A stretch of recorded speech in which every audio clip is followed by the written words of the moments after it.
Michael, so I've got a question for you. And I'd like to give you just a little context of where I'm coming from. I listened to so much of, especially your talk of what I would tell myself if I was 20. That I listened to that every morning for probably about four months. This was years ago. It was part of my foundation. Cookie cutter bites, being content with enough. That was a lot of my focus. Moving into an area where I have more confidence now. I can work in the markets and I can make some stuff happen. I'm finding that, so I've been working with 30 handle ranges for the last 830 days or so. And just in the last month or so, I only trade, I've been trading 200, I've been trading trades at the SMR, just looking for a little bit, to be content with enough, And but I've been positioned for massive runners for years and years. But being content with enough, how does one, am I already in the wrong to think that I should be doing more?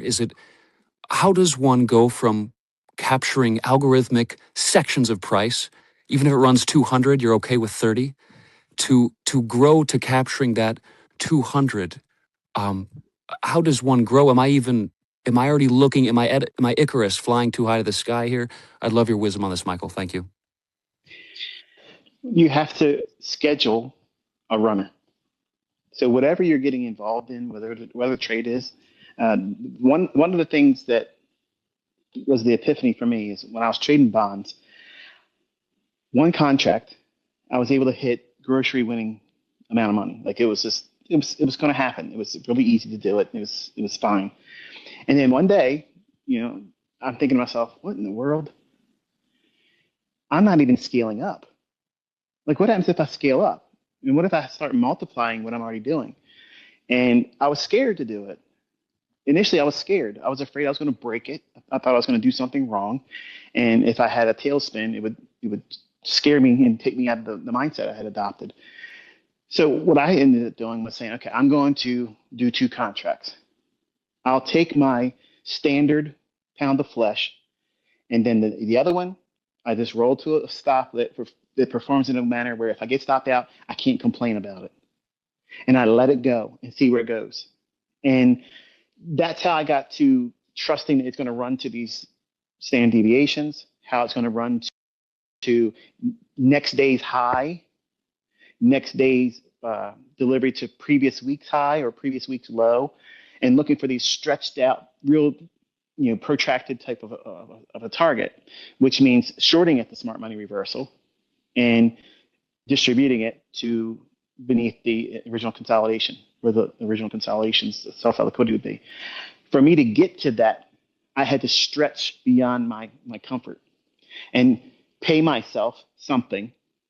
And usually it was anywhere, if I was getting into the point of multiple contracts, if I had a way of taking the majority of the trade-off in just the smallest degree of the position that I had left on, I wanted to get the most lion's portion out because I didn't want to be upset about losing all of it and not having an unrealized gain turn into a loss. So you have to schedule it. This is what you're expecting to make with your normal model using the ranges you're incorporating and working inside of. But to stretch your bounds and get yourself comfortable doing that, you just start with one contract, whether it be a micro, whether it be one mini, whatever it is you're trading, let it run and then record how you feel. And you have to convince yourself over time, desensitizing yourself, saying, this is what I expected to feel, and this is actually what I felt. And then encourage yourself saying, this wasn't as bad, or this wasn't as scary, or this wasn't as hard to hold. Even if you felt like it was, you tell yourself in your journal, you record it in your own handwriting, you say it verbally in your mouth, you say it out loud, and your subconscious will retain it. And because it's positive, it's soothing, our subconscious will take that as encouragement. It's a positive feedback because everybody, whether we're male or female, we all want positive feedback. We want something that encourages us, that says we did a good job, well done. And when we do that to ourselves, it's meaningful.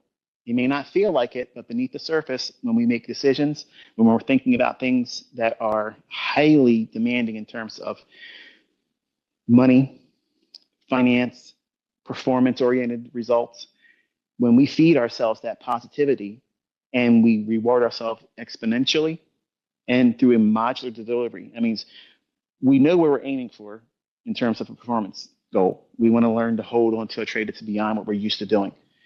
The only way to do that adequately is to use the smallest degree of participation and remove all of the uncertainty and the reward or punishment if it doesn't pan out by taking the largest portion that you can take off the trade and leave the smallest fractional portion left. And you let that go. And you do that for a little bit of time. And then you add a larger portion of what you don't take off, you leave it on there. And you get to the point where you take the smallest portion at your normal profit, and then you desensitize yourself to let the majority of the trade run and see how many times it goes against you. Because you're putting the maximum amount of, if it fails, I don't get to keep that much anymore. Well, what happens if it does? What if it does?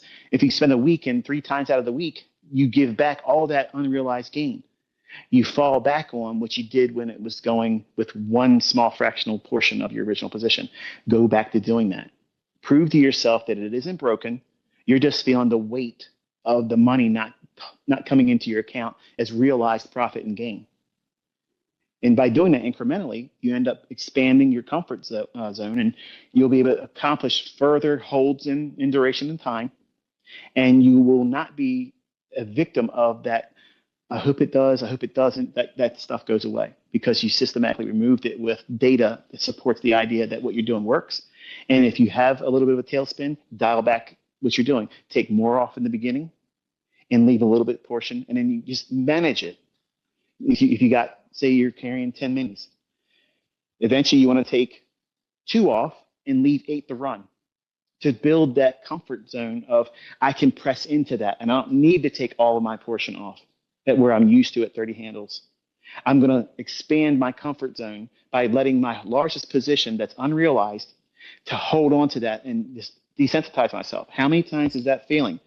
If it does fail, roll back to the next trade you take the largest portion off, and let the smallest portion go to as a runner until you feel comfortable scaling back up to that.